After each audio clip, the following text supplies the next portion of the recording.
Greetings, Dr. Mark Winton here from the Department of Criminal Justice at the University of Central Florida. And in this video, I'd like to talk about the case of Anders Breivik.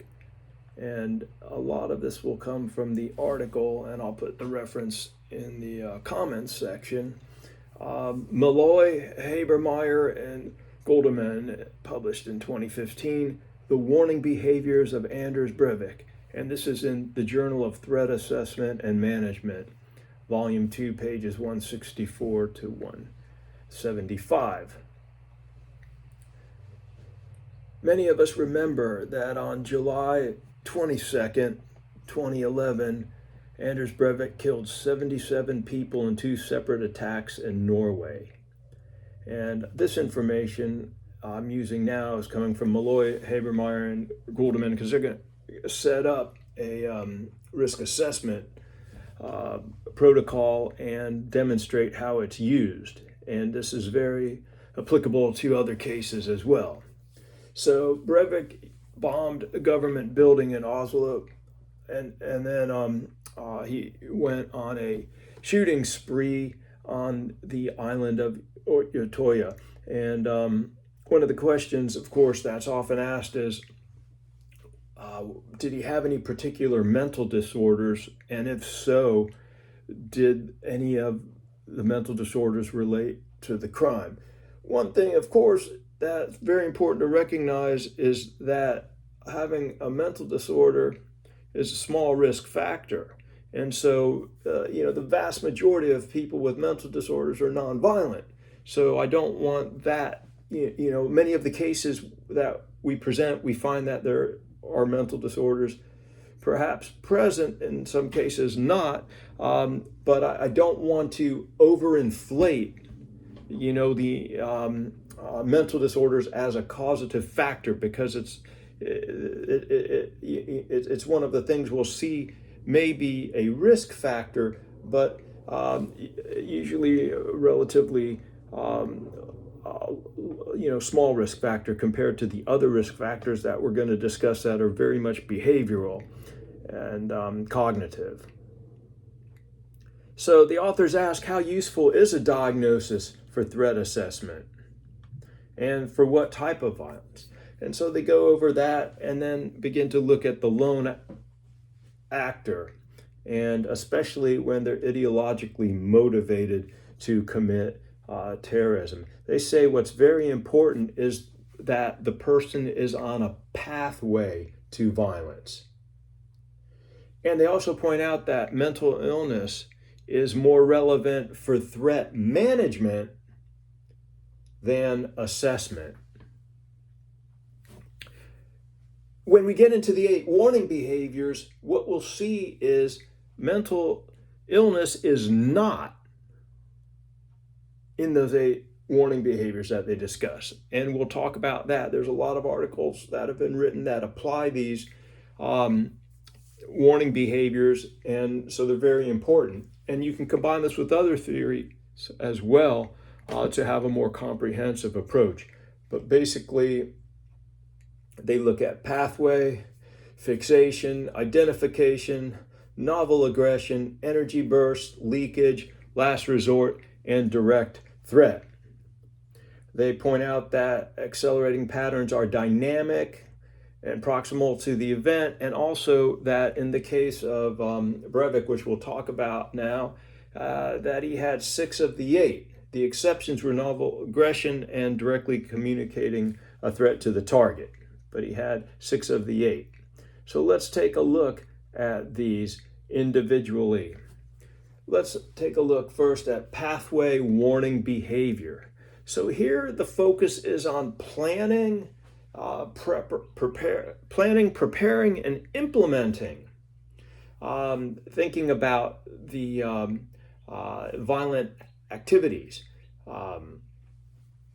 So planning, preparation, and implementation. So of those plans, and we know Breivik lived with his mother, and he had financial problems. He was also socially withdrawn, and he started a company in order to purchase explosives or explosive material so he could make those bombs.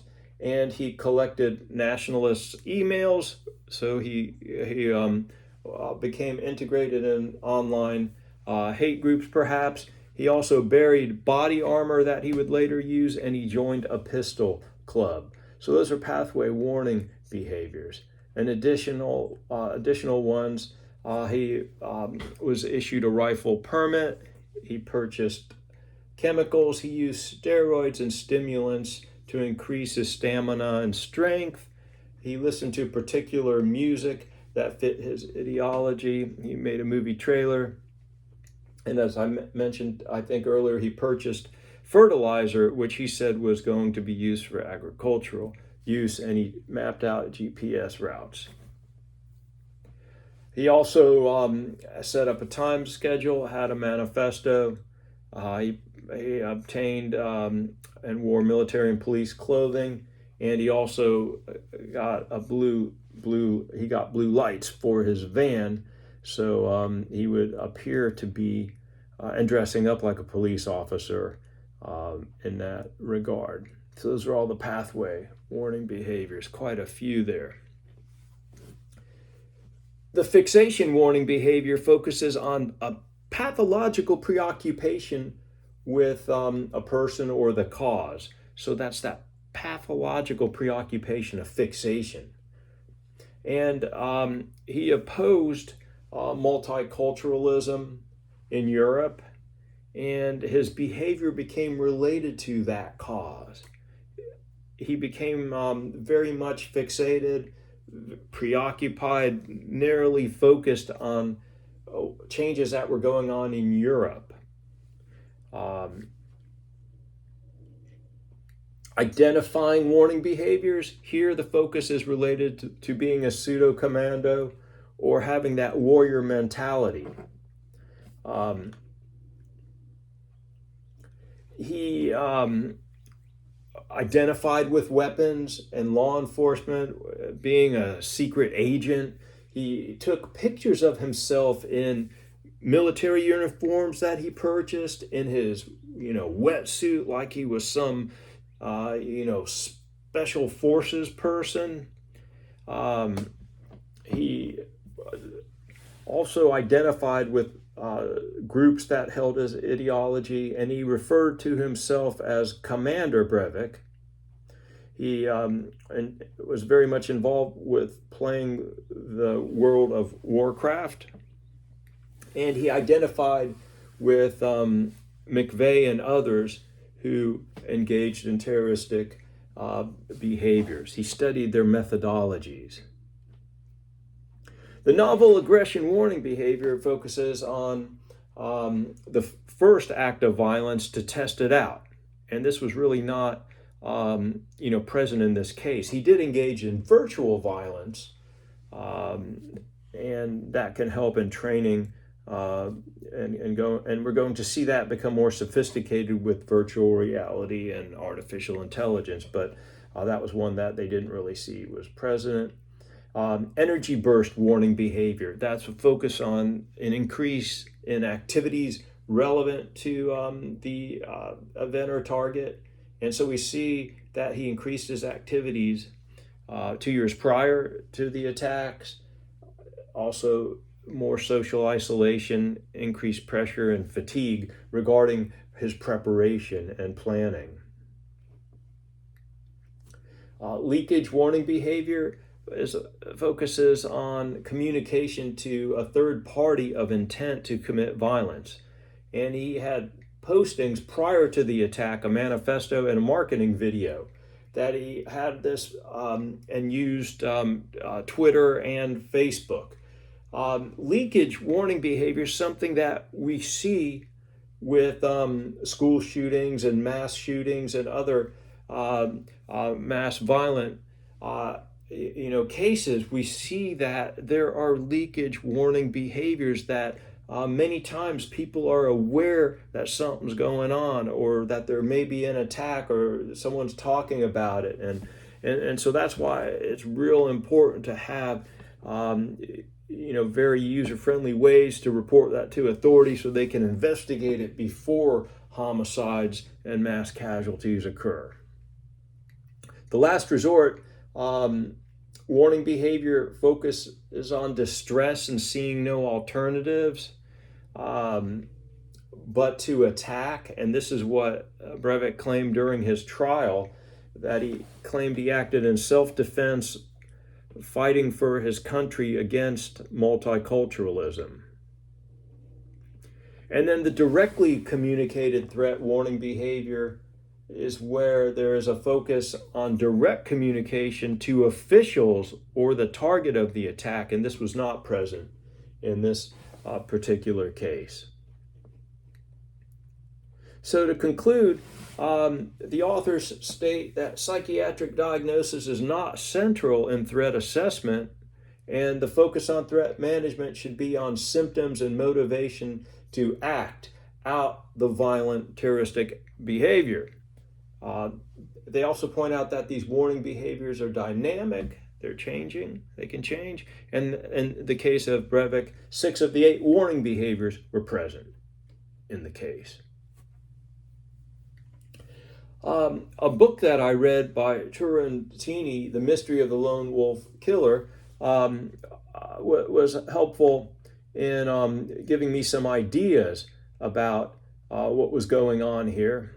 And I'll just mention a few things about this book that Turrentini is an attorney by training and did a really good analysis of the case as well. But some of the interesting things, that we already may have been somewhat mentioned. There'll be a little repetition here with the articles I use. That it was a long-term planning that Breivik had. He was 31 years old at the time of attack. He played violent video games. He was a fan of the show Dexter about the serial killer. He had problems connecting, with other people and relationships, but he did connect to the ideology. In his youth and in his childhood, he was viewed as strange and quiet, and he wanted to be a politician or a businessman. And there are a variety of turning points in his life and failures that we saw. He identified himself as a martyr. Also, it was pointed out that his mother was mentally ill and sexually intrusive and abusive, and he was sent to a psychiatric facility when he was young, and he had attachment problems. And at this point, you're probably, if you're like me, you're thinking, okay, there were just warning signs all over the place. I must have, the authors must have mentioned 30 warning behaviors. What went wrong? How, what happened? And that's real important for us to investigate as well. Where's the disconnect? Dr. Aleli takes more of a psychological perspective, and she points out that there was a lot of planning and how he carried out the attack and how he was calm when he carried out the attack. And about his manifesto, much of it plagiarized. And again, his ideology, his view of what he was doing, his online posts, how music was important. He also considered himself metrosexual, which had a big focus on grooming and appearance, and he played video games as well. Dr. Lilly looks at forensic and psychiatric evaluation. So we do have that in taking a close look. And so she points out that in the first evaluation that was done, they looked at the possibility of paranoid schizophrenia and drug use through with steroids, and he did use amphetamine type drugs on the day of the attack to stimulants to increase his stamina. The second evaluation, as we see sometimes occurring, ruled out a diagnosis of the first evaluation and instead diagnosed him as having narcissistic personality disorder, and pathological lying. So they did not diagnose schizophrenia, ruled that out, and then gave diagnosis of narcissistic personality disorder and pathological lying. Dr. Lely finds evidence of Asperger's syndrome, but points out that this is not a risk factor for violence itself, and also narcissistic decompensation. So narcissistic compensation may be something to further explore from a psychological and social perspective. And this is where there's an injury to the self-esteem, and the grandiose fantasies don't match reality. We certainly have seen that before with people. And this can lead to delusional narratives or decompensation, becoming withdrawn. And she points out how that can also be present perhaps in the case. For me, I think that going back to the risk factors that are behavioral and also cognitive, as far as how the world is viewed by the individual or the group, and then the practices and behaviors. And one of the big problems we have is differentiating those that have the thoughts, behaviors, and those that have the thoughts and support those that will carry out violent activities. So how do we differentiate those that are violent versus those that are non-violent but have similar thought patterns and ideas and ideologies and belong to similar groups and things of that nature? And we're working on that as well in the literature. I just thought that trying to pull together these three authors' work and look at these behavioral risk factors was helpful in trying to understand this case. And this wraps up this video.